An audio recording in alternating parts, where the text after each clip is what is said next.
Wrong turn.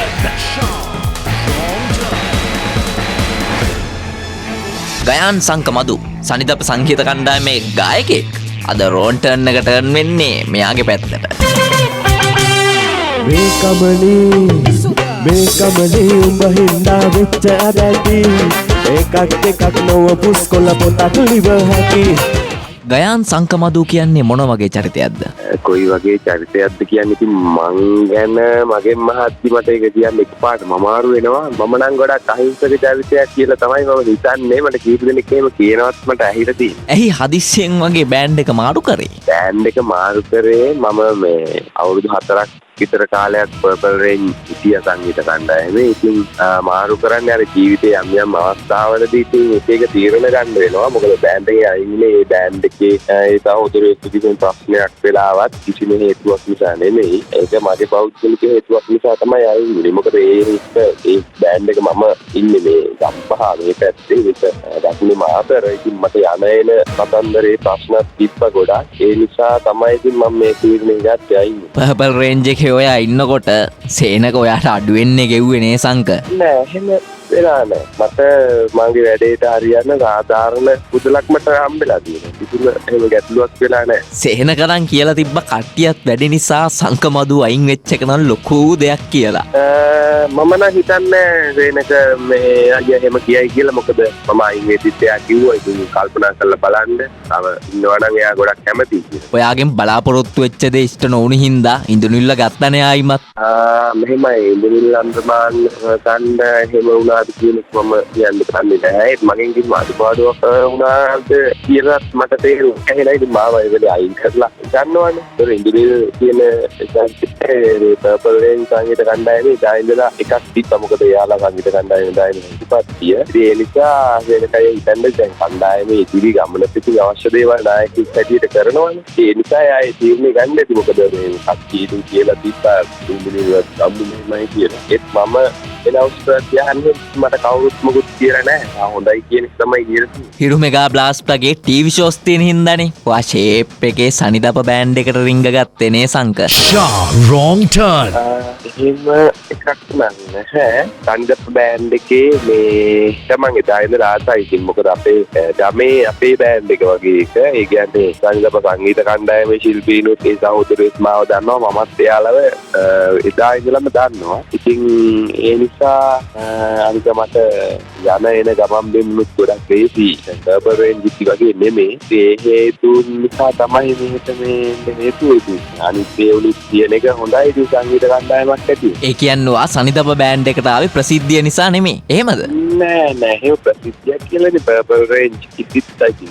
Live show ඒවා තිබ්බා. Purple Range එකේ ඉන්න කාලේ එක තැන පල්ලුනානේ සංකෝයා. පර්පල් රේන්ජ් සංගීත කණ්ඩායමේ ගායන ශිල්පීන් ඔයාලා දන්නවනේ සාමාන්‍යයෙන් හිටියනේ 6 දෙනෙක් විතර. ඉතින් 6 දෙනෙක් සෙෂන් එකේ ඇතුලේ ඔක්කොම සින්දු කියන්නත් ඕනේ. ඒ නිසා හැමෝටම මේ සාධාරණ විදිහට ඒ සේනකයි අවශ්‍ය විදිහට ඒක කරා. ඒක ඉතින් එතන පල්ලුනා කියලාත් මම හිතන්නේ නැහැ. මොකද මාව කවුරු හරි දැනගත්තේ ලංකාවේ පර්පල් රේන්ජ් සංගීත කණ්ඩායම නිසා කියලා මම ඕන දැනක් කියනවා. කවුද එතකොට ඔය ඩීල් එක කතා කරේ? ඩීල් එක කියන්නේ සනිදප සංගීත කණ්ඩායමෙන්ම තමයි මට කතා කරේ. කට්ටියම තමයි කතා කරේ. එහෙමනේ සංගීත කණ්ඩායමක තීරණයක් ගන්නේ. අත්තියම තීරණය නම් ඊට පස්සේ සංගීත කණ්ඩායමේ දැන් තියෙන නායකයාතුමානේ තීරණය ගන්නේ. ඉතින් ශාර්ණය තමයි මට කතා කරේ. හැබැයි සංකා ආරංචි නම් තියෙන්නේ සංගීත් මේ ඩීල් එක කතා කරා කියලා. ඇත්තනේ නේ.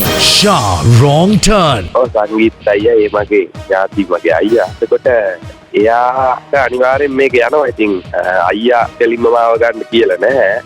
ඒක බෑන්ඩ් එකේ කට්ටිය කැමති වෙලා අයියට කියලා තියෙනවා මෙහෙම මාව සංගීත කණ්ඩායමට පුත් කරලා දෙන්න කියලා. ඉතින් අයියා ඒක කතා කරා මිසක් මාව කෙලින් මෙතෙන්ට දාන්න එයා කතා කරලා නැහැ. එයා මට ඒක කිව්වා. කියන්නේ එයාට අර අපේ ඥාතිකම නිසා මම එයාට එතෙන්ට යොමු කරන්න බැහැනේ. එයාලා අර බෑන්ඩ් එකේ කට්ටිය කැමති වෙලා මට එන්න කිව්වා මිසක් මේ අයියා එහෙම බලපෑමක් කරේ නැහැ. සංක සංගීත් එක්ක තියෙන නෑකම් මොකද්ද? මොකද්ද ඔයා එයත් එක්ක තියෙන සම්බන්ධතාවය? අයියා මගේ අම්මගේ අක්කාගේ පුතා. ෆීල්ඩ් එකේ නම් යන කතාව තමයි දැන් සනිදප කියන්නේ බැහැගෙන යන බෑන්ඩ් එකක් කියලා.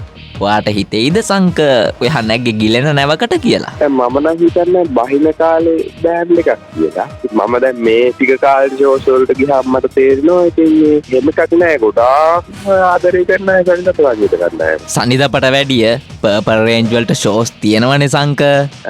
ෂෝ ගහනවා කියලා කිව්ව වැඩි ෂෝ ගහනවා. දැන් සනිදප සංගීත කණ්ඩායම මම දැන් මේ කාලේ දැක විදිහට ගොඩක් තෝරා බේරා ගත්ත ෂෝ ටිකක් තමයි මේ ප්ලේ කරන්නේ. පර්පල් රේන්ජ් ලත් ඉතින් ඒ විදිහට තමයි ඒකේ දැන් සේනකయ్య වැඩ කරන විදිය වෙන විදියක්, සනිදප සංගීත කණ්ඩායම වැඩ කරන විදිය වෙන විදියක්. ඒක එකක්. සංගීත් සනිදප එකේ කරපු දේ සංකමදුට කරන්න පුළුවන් වෙයිද?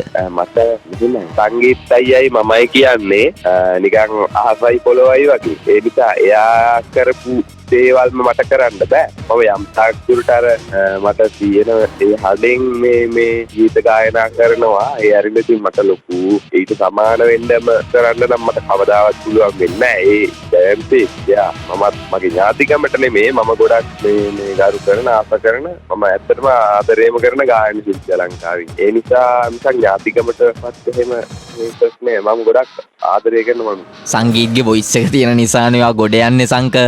Sha, wrong turn. ඔව් නැත්තම් මාව මේ එහෙම සිද්ධු කියන අය ගොඩාක් ඉන්නවා. ගොඩක් දක්ෂයි ඉන්නවනේ. මගේ එහෙම ලොකු දක්ෂතාවයක් එහෙම මොකුත් මෙහෙම එකක් නෑ. ඉතින් මට ගොඩක්ම ඒකම හේතුව ඒ හඬ මට තියෙනවා. ඔයා සංගීත් කියලා ඇඳලා වගේ ඉන්නේ. නෑ අනේ නෑ මං කවදාවත් එන්නේ මම එහෙම වෙන්න කැමතිත් නෑ. මම ඉතින් අයියගේ සින්දුවක් කියනවා. ඉතින් ඒක දැන් මට කවුරුත් බයින්නෙත් නැහැනේ. මට එදා ඉඳලම හැමෝම ඔකට බැන්නා නම් ඔයා මේවා කියන්න එපා මේවා කරන්න එපා කියලා මම දැන් අද මේ තැනට එන්නේ නැහැ. ඉතින් මටත් කට්ටියක් ආදරය කරා. මගෙන් ඒ ගීතත් අහන්න ආස කරපු නිසා මම ඉතින් ඔහම මෙහෙට එන්න ඇති. නැත්තම් මාව මගදී මාට බැනලා රුවා වෙලා මාව අයින් වුණා නම් මං අද ඔකේ ඉන්නේ නැහැ. සංක සංගීත්ගේ වොයිස් එකෙන් සංගීත්ගෙම සින්දු කියලා ඔයා ගොඩ ගියපු එකට සංගීත් මුකුත් අවුලක් දැම්මේ නැද්ද? අනේ නෑ. ඒ මනුස්සයා කියන්නේ කවදාවත් එහෙම මනුස්සයෙක් නෙමෙයි. එයා ගොඩක් දියුණු මනුස්සයෙක්. මොකද මම මෙහෙම ආවා කියලා එයාට කිසිම හානියක් වෙන්නෙත් නැහැ. කොහොමත් හානියක් වෙන්නේ නැහැ. ඒ නිසා එයා ගොඩක් මේ තේරුම් ගත්ත කෙනෙක්. ඒ නිසා ඒක තේරුමක් නැහැ එහෙම සාසිනේ. ඒ කියන්නේ ඉස්සරහටත් සංගීත්ගෙම සින්දු ටික පට්ට ගන්නවා. එහෙමද? ඔව් සංගීත් අයියාගේ සින්දුත් කියනවා. මගේ ඒවත් කියනවා. ඉතින් මම එහෙම ඒ සින්දු කියන එක නවත්තන්න අදහසකුත් නැහැ. ඉතින් මම කියනවා. පර්පල් රේන්ජ් එකෙන් ආපු සංකමදුට සනිදපත් එක්ක ගොඩ යන්න පුළුවන් කියලා හිතනවද ඔයා? ගොඩ යන්න කියන්නේ ඔව් ඉතින් දෙකෙනෙක් දෙයකට අත ගහන්නේ අනිවාර්ය විශ්වාසයක් ඇතුව මට පුළුවන් අනිවාර්යෙන් දෙයක් කරන්න. මොකද මට සනිදප සංගීත කණ්ඩායමේ හැම කෙනෙක්ගෙන්ම උපරිම සහයෝගයක් ලැබෙනවා. සනිදප එකෙන් ඔයාට කතා කරානේ සංක. ඊට අමතරව ඔයාගේ කැමැත්තෙන් යන්න හිටපු මොන හරි බෑන්ඩ්ස් තිබ්බද? නෑ මම පර්පල් රේන්ජ් සංගීත කණ්ඩායමට ගියාට පස්සේ මම හිතුවේ එහෙමම ඉන්නවා කියන අදහසේ තමයි ආයේ බෑන්ඩ් වලට යන්නේ. ආයේ බෑන්ඩ් වලට ගියොත් මම ඉතින් ගෙදර ඉන්නවා කියන එක තමයි හිතුවේ වෙන දෙයක් කරගෙන. ඒ කියන්නේ ආයේ එතනින් එහාට මගේ එහෙම අදහසක් තිබෙන්නේ නැහැ. ඉතින් ටික කාලයක් ඇතුළත ඒ දේවල් ඉතින් ටික වෙනස් වෙනවා. ඉතින් වෙනස් වුණා. ඒ කියන්නේ මේ තීරණේ ෂුවර් නෑ වගේ සංකනේ. දැන් මේ වෙනස් වෙන එකක් නෑ. මොකද ඊට පස්සේ මට යන්න කියලා බෑන්ඩ් එකක් නැහැ මම. අද ගයන් සංකමදු කියන චරිතේ මෙතන ඉන්නේ කවුරු නිසාද? අද මෙතන ඉන්නවා කියන්නේ මම එදා ඉඳලා සින්දු කිව්වට පර්පල් රේන්ජ් සංගීත කණ්ඩායමෙන් මාව සේනකయ్యන් මට කතා කළේ බෑන්ඩ් එකට ගත්තේ. ඒ නිසා තමයි මාව ගොඩක් දෙනෙක් දැනගත්තේ. මම ආයෙත් කියන්න ඕනේ මම මේ සංගීත කණ්ඩායමෙන් අයින් වුණේ කිසිම ප්‍රශ්නයක් මොකුත් වෙලා නෙමෙයි. අපි අර මේ අපේ ඒ කට්ටිය එක්ක වෘත්තීය විදිහට අපි මේ ඈත් වුණාට හදවත් වලින් කවදාවත් ඈත් වෙලා නැහැ. ඒක වෙන්නෙත් නැහැ. මේ හැමදාම මේ අය මට කතා කරනවා. මොකද වෙන්නේ හොඳට කරන්න හොඳට හැමදේම මේ කරගෙන ඉන්න කියලා එයාලා කියනවා. ඉතින් ඒ නිසා එයාලා තමයි පර්පල් රේන්ජ් නිසායි මාව දැනගත්තේ. අනික සංගීත් අයියාගේ සින්දු මම කිව්වා. ඒ නිසා තමයි මාව ගොඩක් දෙනෙක් දැනගත්තේ. සංක මීඩියා සප් එක එහෙම කොහමද? මීඩියා සපෝට් එක කියන්නේ මම මීඩියා වලට නම් මේ එහෙම මම ගිහිල්ලා මගේ මේ සින්දු දාන්න මෙහෙම කවදාවත් මම කියලා නැහැ. ඉතින් මම උදව් ඉල්ලලා නැහැ. දැන් ඉතින් එහෙම සපෝට් එකක් කියලා එහෙම ඉතින් ලොකු දෙයක් නැහැ. ඉතින් මම හිතනවා දැන් ෂා FM එකෙන් මට කතා කළා මේ මුලින්ම මම දැන් මේකට ආවට පස්සේ මීඩියා එකකින් කියලා මට කතා කරේ ෂා FM. ඉතින් හිරු FM එකෙත් මම ගීත විකාශනය වෙලා තියෙනවා. මුලින්ම රිලීස් වෙලා තියෙනවා. ඒත් එක්කම මම හිතන්නේ මේගා බ්ලාස්ට් වේදිකාවෙත් අපිට ගීත ගායනා කරන්න ලැබෙයි ඉදිරියට. ඉතින් ඒ නිසා ABC මාධ්‍ය ජාලය ආදරෙන් මේ අවස්ථාවේ දීපත් කරනවා මම. Thank you සංක. තවත් මේ වගේම ටර්න් එකක් එක්ක අපි ආයි හම්බෙමු. බලාගෙන ඉන්න. Shah Wrong Turn. අයියා මලෝ නරබරයෝ තෙල් ගොඩ චාන්දි උඹට පෙම් කලේ මනසුදු ගොඩිය පෙලපෙලේ. The new generation of hit music. ඕන රේඩියෝ එකකට මැච් වෙන channel එක.